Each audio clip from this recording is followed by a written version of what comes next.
नमस्कार, मैं हूँ सुरेश कुमार और आप देख रहे हैं मोठार न्यूज़। बाली तहसील में सीबीएसई बोर्ड कॉमर्स वर्ग से जो टॉपर्स जो प्रथम आई है उनसे आज हम मुलाकात कराएंगे आपसे। किस प्रकार इन्होंने अपनी पढ़ाई स्ट्रेटजी की, किस प्रकार इन्होंने इस बोर्ड में सीबीएसई बोर्ड में इन्होंने 94% प्राप्त किए, तो उनसे आज हम जानेंगे कि किस प्रकार उनकी दिनचर्या रहती थी और किस प्रकार ये पढ़ाई करते थे। और एक छोटे से गाँव कस्बे जहाँ पंचायत क्षेत्र लगता है, बोया ग्राम पंचायत से आते ही है, तो इनसे जानेंगे कि किस प्रकार इनके पारिवारिक भी माहौल रहता था और पढ़ाई का माहौल रहता था। तो सबसे पहले तो आपको बधाई, आपके 94%। Thank you. तो आपकी किस प्रकार से, आपको पहले तो महसूस किस प्रकार से हो रहा है कि आप अपने लक्ष्य में क्लाइंब? मुझे बहुत प्राउड फील हो रहा है कि आज मैं सबसे प्रथम आई हूँ अपने स्कूल में और बाली तहसील में। मेरे को बहुत प्राउड फील हो रहा है और बहुत खुशी हो रही है कि मैंने अपने माता पिता और अपने समाज का नाम रोशन किया। धन्यवाद।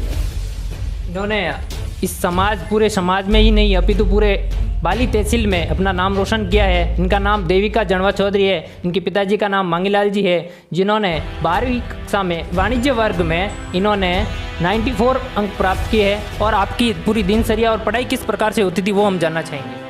तो मैं पहले सुबह उठती थी जल्दी, 4-5 बजे मैं उठ जाती थी। फिर थोड़े टाइम पढ़ाई करती थी। फिर स्कूल का टाइम हो जाता था तो मैं स्कूल चली जाती थी। फिर स्कूल 8 बजे से 4 बजे तक हमारी स्कूल रहती थी।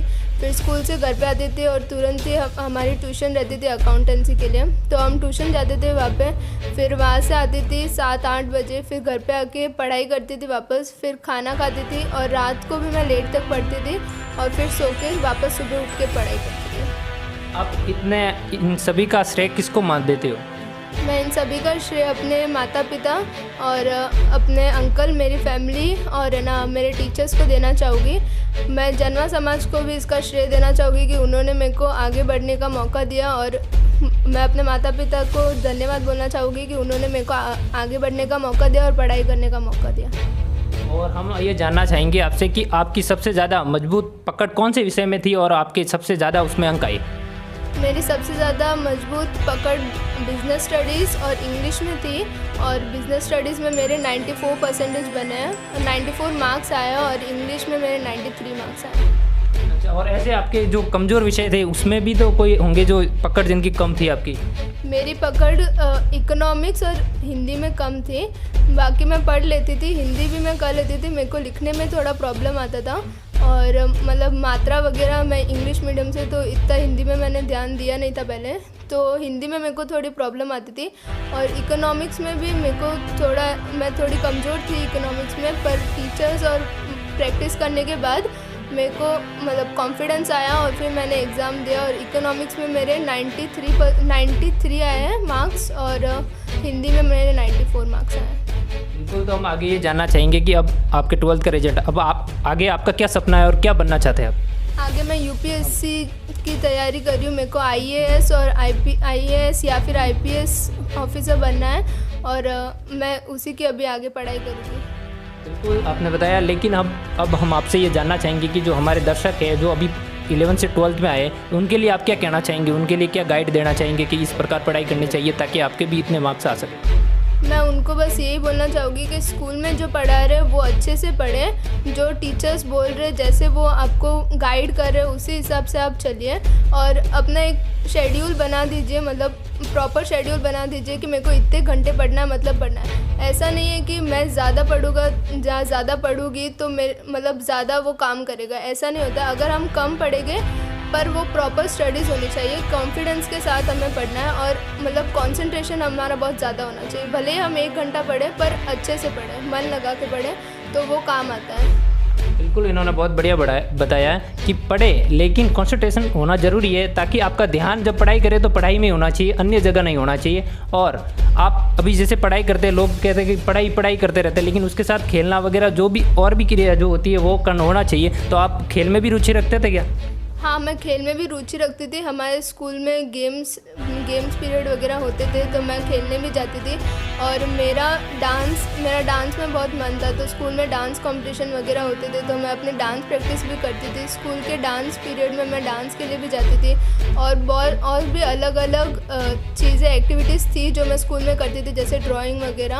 और मैं स्कूल की हेड गर्ल भी रह चुकी हूँ। तो उसी प्रकार मेरा बहुत स्कूल के भी दूसरे काम भी होते थे, जैसे कि कुछ इवेंट ऑर्गेनाइज कराना वगैरह, तो मैं उसमें भी पार्टिसिपेट करती थी।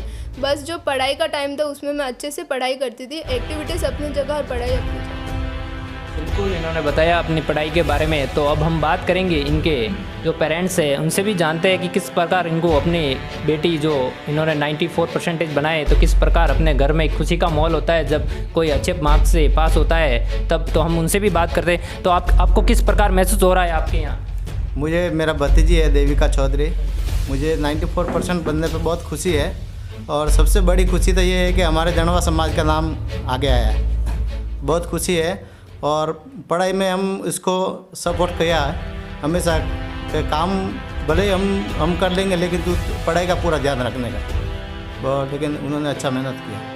बिल्कुल, इन्होंने अपने समाज का नाम रोशन किया है। जड़वा समाज की ये शायद पहली लड़की होगी जिन्होंने CBSE बोर्ड में 94 जो कि वाणिज्य वर्ग कॉमर्स वर्ग में इन्होंने बनाए हैं, तो बहुत बढ़िया परसेंटेज लाए हैं। इसलिए हमारे साथ बाली तहसील के जो समाज सेवी है कानाराम जी, वो भी 2 शब्द कहना चाहेंगे इनके लिए, तो क्या कहेंगे?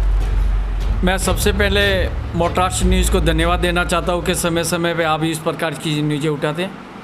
मुझे मेरे समाज पे और मेरे ये देविका चौधरी जड़वा समाज से है, मुझे गर्व हो रहा है कि इस प्रकार से बच्चियाँ IAS बनने की एक तैयारी में है कि भाई मैं IAS बनूंगी, मैं IPS बनूंगी। ये बहुत गर्व की बात है। आप भी आपके परिवारों के बच्चों को और बच्चियों को ज़्यादा से ज़्यादा बढ़ावें और उनको भी ऐसे डायरेक्ट करें ताकि वो भी पढ़ लिखे इस प्रकार से बनने की होश रखें, आगे बढ़ने की प्रेरणा करें। मुझे आज बहुत प्रसन्नता हो रही है इस प्रकार से कि मेरे समाज की एक बच्ची एक 94% अपने जड़वा समाज में लाके इन्होंने गौरवान्वित हमें पूरी समाज को ऊंचाइयों तक पहुंचाया है। इसलिए मैं इनके पूरे परिवार को, इस देविका को, इनके पिताजी मांगीलाल जी को एवं पूरे जड़वा समाज को धन्यवाद देना चाहता हूं कि इस प्रकार की बच्चियों को आगे से आगे पढ़ावे एवं बच्चों को आगे से आगे पढ़ावे। अगर आपको किसी प्रकार की दिक्कत आती हो या मेरे लायक को सेवा हो तो आप किसी भी समय मेरे निवास पे आ सकते हैं, मुझे कह सकते हैं। मैं आपके लिए हर समय तैयार रहूँगा और हर समय आपका सहयोग करूँगा। धन्यवाद।